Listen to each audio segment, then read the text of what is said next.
Llevamos ya un tiempo reflexionando sobre las parábolas que refirió nuestro Señor Jesús. Siempre aprovechó cualquier oportunidad para enseñar, para dar testimonio de la verdad. Y hoy vamos a atender a la parábola titulada Los dos deudores. Se asemeja mucho a la que presenta Mateo 18, en los versículos 23 al 25, una parábola que ya presentamos aquí, que fue la del siervo sin compasión.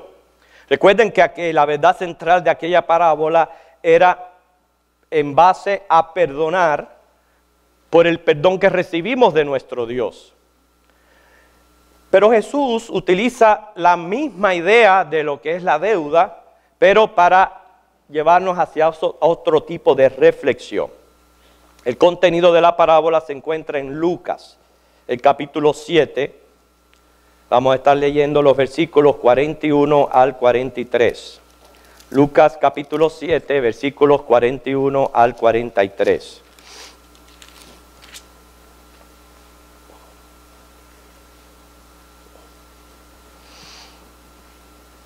Dice así: un acreedor tenía dos deudores. El uno le debía 500 denarios y el otro 50. Y no teniendo ellos con qué pagar, perdonó a ambos. Di pues, ¿cuál de ellos le amará más? Respondiendo Simón, dijo: pienso que aquel a quien perdonó más. Y él le dijo: rectamente has juzgado. Cuando estuvimos presentando la parábola del siervo sin compasión, mencionamos, ¿verdad?, que bueno sería que nos perdonaran nuestro mortgage, nuestra hipoteca. Yo creo que Jesús hizo alguna exclamación por allí, ¿verdad? Pero esto no es real, hermanos. Sin embargo, aquí está Jesús presentando la idea de que hay un acreedor, dos deudores, y las deudas les son perdonadas. El contenido es muy sencillo. Calculemos, 100 denarios equivalía al salario de 100 días, o sea, unos 3 meses. Así que el que debía 500 denarios, estamos hablando aproximadamente el salario de año y medio. Sin embargo, el otro debía el salario de mes y medio. O sea que es grande la diferencia. Y Jesús le hace una pregunta a Simón. Dice: ¿cuáles de ellos le amará más? ¿Qué ustedes creen? ¿Al que le perdonó 500 o al que le perdonó 50? Obvio, al que le perdonó 500. Así fue que respondió Simón y Jesús aprobó su respuesta. El contenido es muy sencillo. Así que procedamos a la enseñanza de la parábola. Para atender a la enseñanza hay que primero ver la situación que dio lugar a la misma. Ocurrió cuando el Señor fue ungido con un perfume de alabastro por una pecadora en casa de un fariseo llamado Simón. Este relato solamente se encuentra en este Evangelio de Lucas, el capítulo 7. Pero vamos a leer el trasfondo histórico, que son los versículos 36 al 50. Dice: uno de los fariseos rogó a Jesús que comiese con él. Y habiendo entrado en casa del fariseo, se sentó a la mesa. Entonces una mujer de la ciudad, que era pecadora, al saber que Jesús estaba a la mesa en casa del fariseo, trajo un frasco de alabastro con perfume. Y estando detrás de él a sus pies, llorando, comenzó a regar con lágrimas sus pies y los enjugaba con sus cabellos y besaba sus pies y los ungía con el perfume. Cuando vio esto el fariseo que le había convidado, dijo para sí: si fuera profeta, conocería quién y qué clase de mujer es la que le toca, que es pecadora. Entonces respondiendo Jesús le dijo: Simón, una cosa tengo que decirte. Y él le dijo: di, maestro. Un acreedor tenía dos deudores. El uno le debía 500 denarios, el otro 50. Y no teniendo ellos con qué pagar, perdonó a ambos. Y pues, ¿cuál de ellos le amará más? Respondiendo Simón dijo, pienso que aquel a quien perdonó más. Y él le dijo, rectamente ha juzgado. Y vuelto a la mujer, dijo a Simón, ¿ves esta mujer? Entré en tu casa y no me diste agua para mis pies, mas ésta ha regado mis pies con lágrimas y los ha enjugado con sus cabellos. No me diste beso, mas ésta, desde que entré, no ha cesado de besar mis pies. No ungiste mi cabeza con aceite, mas ésta ha ungido con perfume mis pies. Por lo cual te digo que sus muchos pecados le son perdonados, porque amó mucho. Mas aquel a quien se le perdona poco, poco ama. Y a ella le dijo, tus pecados te son perdonados. Y los que estaban juntamente sentados a la mesa comenzaron a decir entre sí, ¿quién es este que también perdona pecados? Pero él dijo a la mujer, tu fe te ha salvado, ve en paz. Así que vemos que aquel fariseo invita, más bien le ruega al Señor que cenara con él. Esto es algo muy difícil de concebir, ya que este grupo religioso le tenía animadversión o antipatía al Señor. Pero si le invita es porque tenía cierto interés. No conocemos los móviles de las personas, porque solamente conocemos los propios, ¿verdad? Quizás quería conocerle, quién sabe. Pero me hace pensar en que sí hay muchos que sienten esta atracción hacia el cristianismo. Vemos cómo este fariseo le dedica tiempo a Jesús. También hay personas que visitan las iglesias, tienen interés, quieren conocer. Y hermano, todo esto es bueno. Y más en medio de una sociedad atea, materialista, es bueno que las personas tengan este interés de conocer al Señor y de venir a la casa del Señor. Sin embargo, lo triste del caso es que este hombre, a pesar de que estaba mostrando interés, posiblemente no era un convertido. ¿Cómo lo sabemos? Muy fácil, lo revela el mismo pasaje. Yo siempre he dicho desde este púlpito, nadie puede asegurar ni la salvación ni la condenación de otra persona. Porque eso es algo muy personal, un testimonio propio. Cada cual sabe su convicción, lo que ha creído y a quién ha creído, y cada cual lleva esa seguridad, ese sello del Espíritu que somos hijos de Dios. Pero aún así, el pasaje revela un detalle que aparentemente no era un convertido. ¿Por qué razón? Él no conocía a Jesús.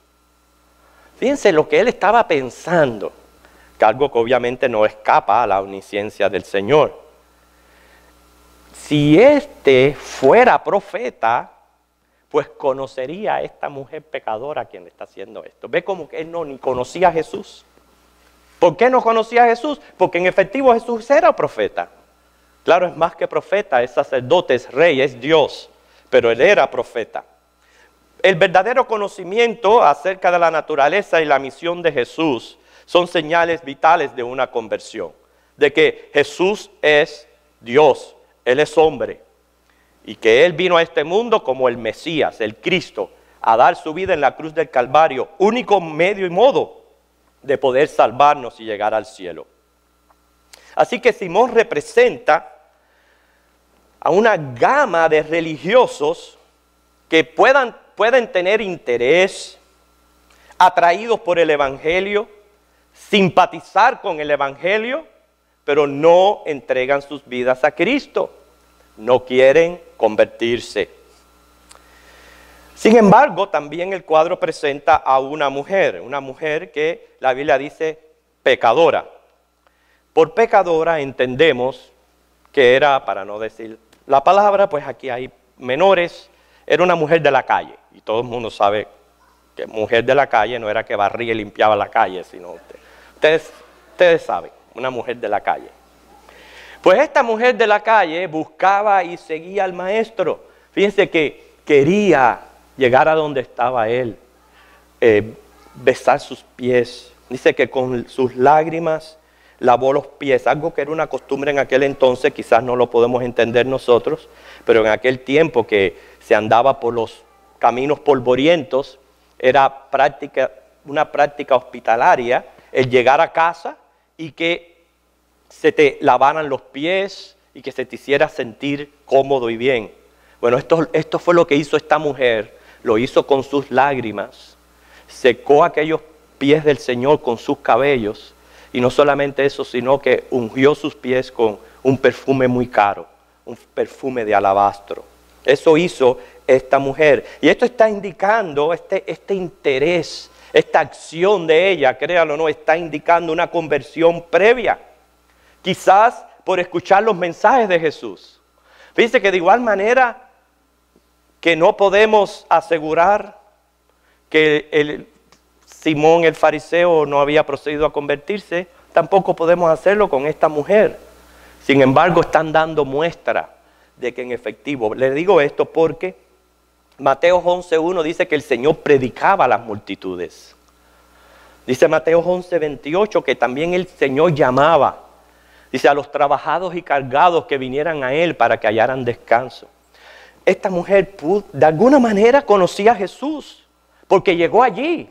Y llegó con ese propósito de ungir al Señor, que era un acto de sumo agradecimiento a Él. Quiere decir que previamente había escuchado de Él y posible había escuchado el Evangelio y se había convertido. ¿Por qué? Porque la palabra de Dios que se predica siempre va a traer resultado. Así lo dice Isaías 55 del 9 al 11. Y esta mujer pudo haber sido el resultado positivo de las enseñanzas de Jesús. Y digo positivo, porque así como que esa palabra nunca va a regresar vacía, la palabra de Dios puede tanto bendecir y salvar, como puede también maldecir y condenar. El caso es que todo hombre, como lo están siendo todos ustedes hoy, que son expuestos a la palabra de Dios, no quedan igual. Nunca van a quedar iguales. Esta palabra que usted está escuchando o le bendice para salvación o un día va a ser una evidencia en su contra para condenación. Pero nunca la palabra de Dios regresa vacía y claro, el deseo nuestro es que siempre tenga un resultado positivo en sus mentes y en sus corazones. La acción de esta mujer me dice a mí que el convertido por naturaleza va a buscar y a seguir a Cristo. ¿Sí? A la persona que verdaderamente se convierte no hay que estarla obstinando a que busque a Dios. No hay que estarla obstinando. En su nueva naturaleza va a sentir esa necesidad de Cristo. Es nuestro deseo buscar y seguir a Cristo. La voluntad es vital en el cristianismo. Hermano, cuando recibimos a Cristo, lo recibimos de voluntad propia. Cuando le servimos, lo hacemos también de voluntad propia. Es más, nos congregamos y en esta congregación de voluntad propia. Cristo nos ha hecho libre.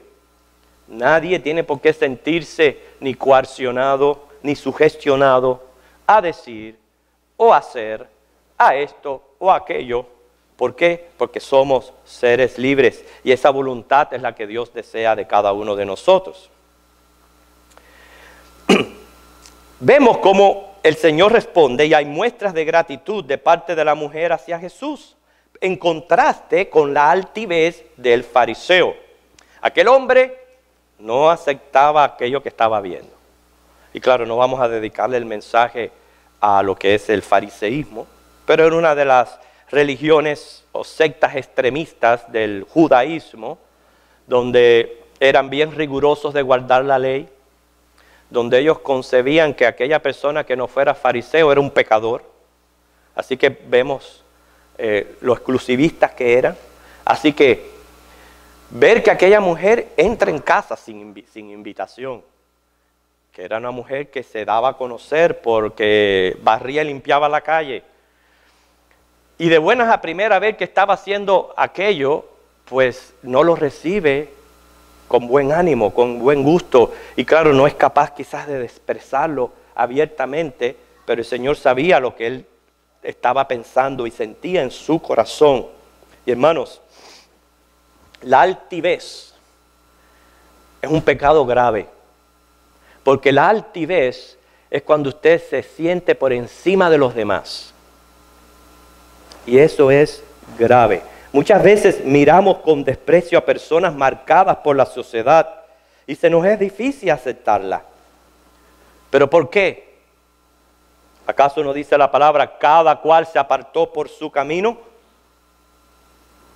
Y hay que ser conscientes. Es cierto, no todo el mundo se degrada de la misma manera en cuanto a lo que es moral, índice de criminalidad, porque para eso, ¿verdad?, están las cortes, las cárceles.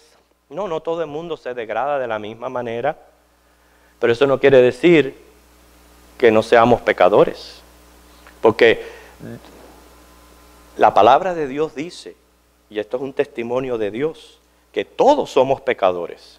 Y es más, si decimos que no tenemos pecado, ya hemos hecho a Dios mentiroso, porque ha sido Dios mismo quien nos ha declarado que somos pecadores, aunque tengamos una alta moral. Y precisamente a eso se dedicaban los fariseos, a guardar mucho lo que era la moral exterior, pero vemos que tenían mente y corazón sucio.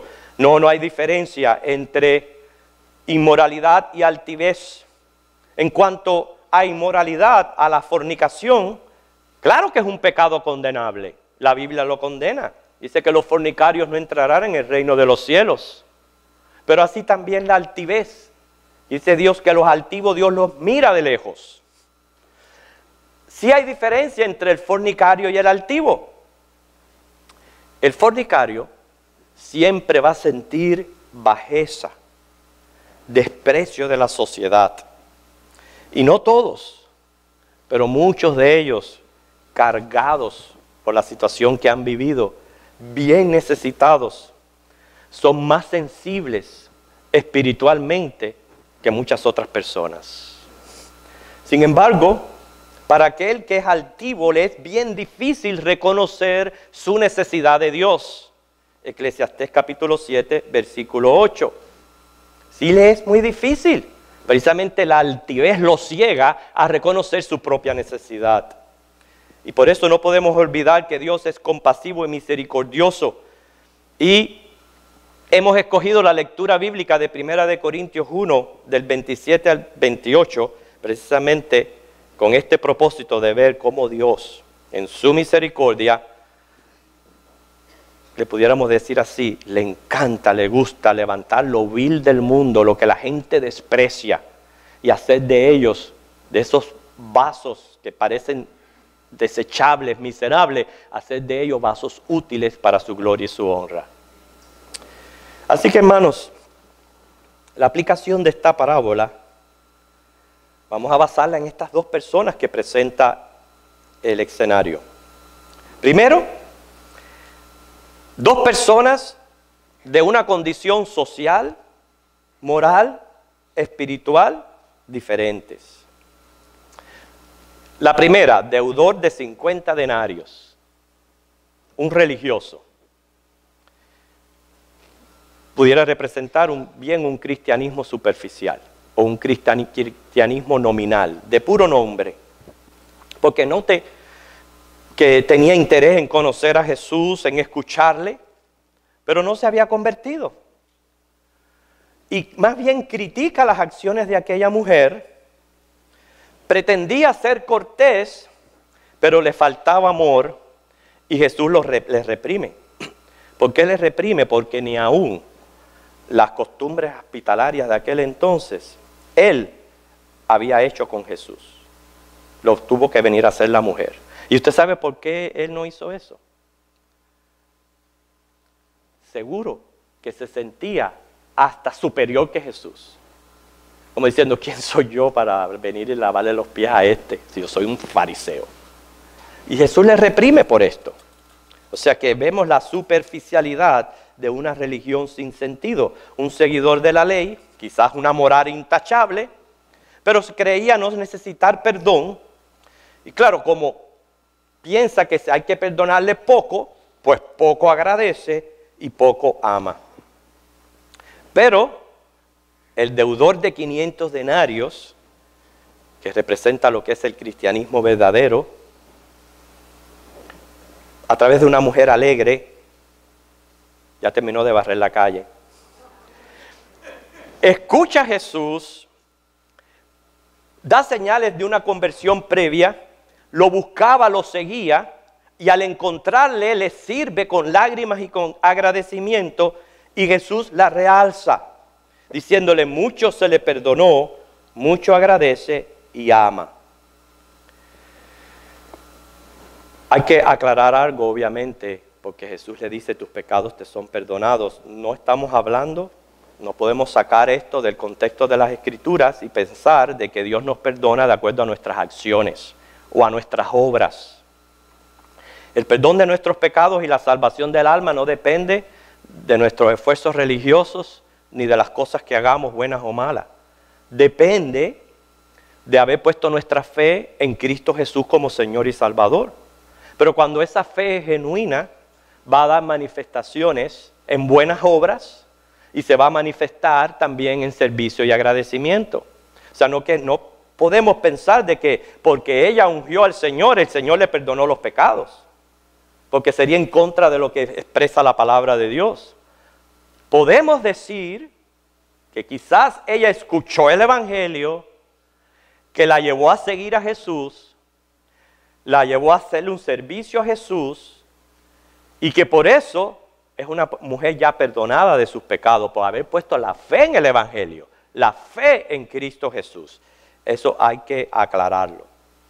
Pero en fin, Jesús le pregunta a Simón: Simón, ¿cuál de estos dos deudores usted cree que ame más? O sea que lo que está enseñando Jesús aquí como lección básica es la relación que hay entre el amor y la gratitud. El amor es el móvil que produce gratitud y un servicio abnegado. Y es por eso que nos puede llevar a todos a reflexionar. Ojalá que todos aquí hayamos escuchado previamente el Evangelio de que Cristo murió en la cruz del Calvario por perdonar nuestros pecados y por darnos la vida eterna, y que eso es un regalo de Dios. Y que podamos proceder al arrepentimiento y a la conversión, porque eso es lo que verdaderamente es una fe genuina. No ser un religioso, sino una fe genuina en Cristo Jesús. Ojalá que todos hayamos procedido al arrepentimiento y a la conversión. Pero aquellos que sí, ¿cuánto yo valorizo entonces lo que Cristo hizo por mí? ¿Cuánto lo valorizo?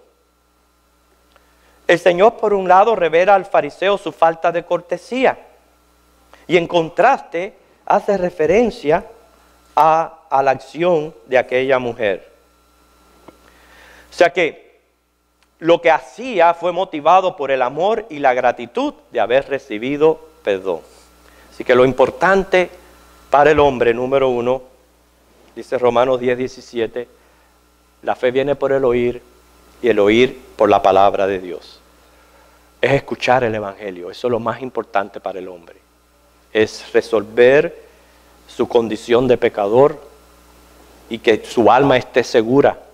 Nos podemos ir en cualquier momento de este mundo y necesitamos estar seguros de que hemos sido justificados en Cristo Jesús. Proceder al arrepentimiento y a la conversión. ¿Por qué? Porque todos somos pecadores. Todos estamos necesitados de ese perdón y de esa justicia. Y aunque es cierto que no todos nos degradamos moralmente por igual, sin embargo, el que encubre su pecado, por más mínimo que crea que es, no prosperará. Y la altivez es grave, porque la altivez impide precisamente que uno reconozca su necesidad de Dios. Por eso yo quiero preguntar aquí en esta mañana, esta mujer nos está representando a todos los cristianos. Hubo un momento en nuestras vidas que escuchamos las enseñanzas de Jesús. Y el Señor Jesús nos presentó el camino al cielo, camino de la salvación. Cada vez que se predica la palabra, los resultados no son siempre iguales, pero ojalá que sean positivos. Lo fue en mí cuando escuché el Evangelio y quizás lo fue en usted. Pero hay alguien aquí que ha escuchado el Evangelio y sin más reservas hoy dice: yo quiero recibir a Cristo como mi Señor y Salvador, y quiere levantar su mano. Hay alguien aquí. Sin reservas quiere que el Señor te bendiga. Me alegro mucho de tu decisión. Hay alguien como él que quiere recibir a Cristo como su Señor y Salvador. Quiere decir: Señor te bendiga. Yo estoy consciente que soy pecador. Yo estoy consciente que el único que me puede a mí justificar ante Dios es Jesucristo. Y hoy le recibo como mi Señor y Salvador. ¿Hay alguien más que recibe a Cristo como su Señor y Salvador? Bien, que el Señor les bendiga. Que bendiga a los dos hermanos que han hecho profesión de fe. Pero aquí el mensaje para todos, ya con esto termino. Usted sabe que la manera en que nosotros servimos al Señor y a la iglesia es como manifestamos nuestro amor y nuestra gratitud a lo que hemos recibido en Cristo Jesús. ¿Sabía usted eso? Ya esto nos lleva a todos a reflexionar. A todos. ¿Cuánto yo valoro eso que Cristo hizo en la cruz por mí? Lo valoro al punto que hago lo que esta mujer hizo. Esta mujer entró en una casa extraña, porque no tenía invitación. ¿Cómo la iban a invitar? Si era una mujer que acostumbraba a barrer y a limpiar la calle. ¿Cómo la iban a invitar? Pero ella entró, ella no estuvo pensando en eso, ella entró, porque ella lo que quería era hacerle un servicio a aquel Señor que le había perdonado sus pecados. Y eso es lo que tenemos que llevar en nuestra mente y corazón, hermano, cuando a todos el Señor nos ha llamado a servirle. Y la manera en que yo le voy a servir va a manifestar cuánto yo valoro y cuánto en mí hay agradecimiento hacia la salvación que Cristo me ha dado. Así que el Señor les bendiga. Vamos a orar. Gracias te damos, Señor, por la enseñanza de esta parábola. Por estos dos hermanos que hoy, Señor, han manifestado públicamente el recibirte a ti, Cristo, como el Señor y Salvador de sus vidas. Oramos por ello para que ellos puedan seguir creciendo en fe y en conocimiento de ti. Y que, Padre Santo, puedan llegar a ser siervos útiles para ti, para tu obra. Pero oramos por todos nosotros, Señor. Nunca permitas que la altivez entre a nuestras mentes y corazones, de que nos imaginemos que somos mejores ni mayores que otros. Que nunca, Señor, minimicemos lo que tú puedes hacer en la vida de una persona, no importa quién sea ni lo que haya hecho. Tú eres un Dios misericordioso y eres el alfarero. Tú puedes, Señor, hacer de vasijas rotas vasijas de honra. Es más, lo hiciste con nosotros. Por tanto, lo has de continuar haciendo. Pero yo te quiero pedir, Señor, en esta tarde que hemos meditado en esta parábola, que si no sentimos ningún amor o ninguna motivación para servirte, o la hemos perdido, o se ha enfriado, o lo que haya pasado en nuestras vidas, Señor, que este mensaje sirva para despertar en nosotros, que valoricemos más lo que tú, Cristo, hiciste en la cruz. Nada se compara a lo que hiciste en la cruz, porque dejaste tu trono en gloria y viniste a tomar una forma de siervo y a morir en una horrenda cruz. Y todo por amor y por salvarnos. Que tengamos siempre esto presente, Señor, cada vez que vayamos a hacer un servicio a ti. Y que sea el amor y la gratitud nuestro móvil, no ningún otro tipo de interés, Señor. Bendice a tu iglesia con este pensamiento. En Cristo Jesús. Amén. Y vamos a responder a este mensaje. El hermano Jesús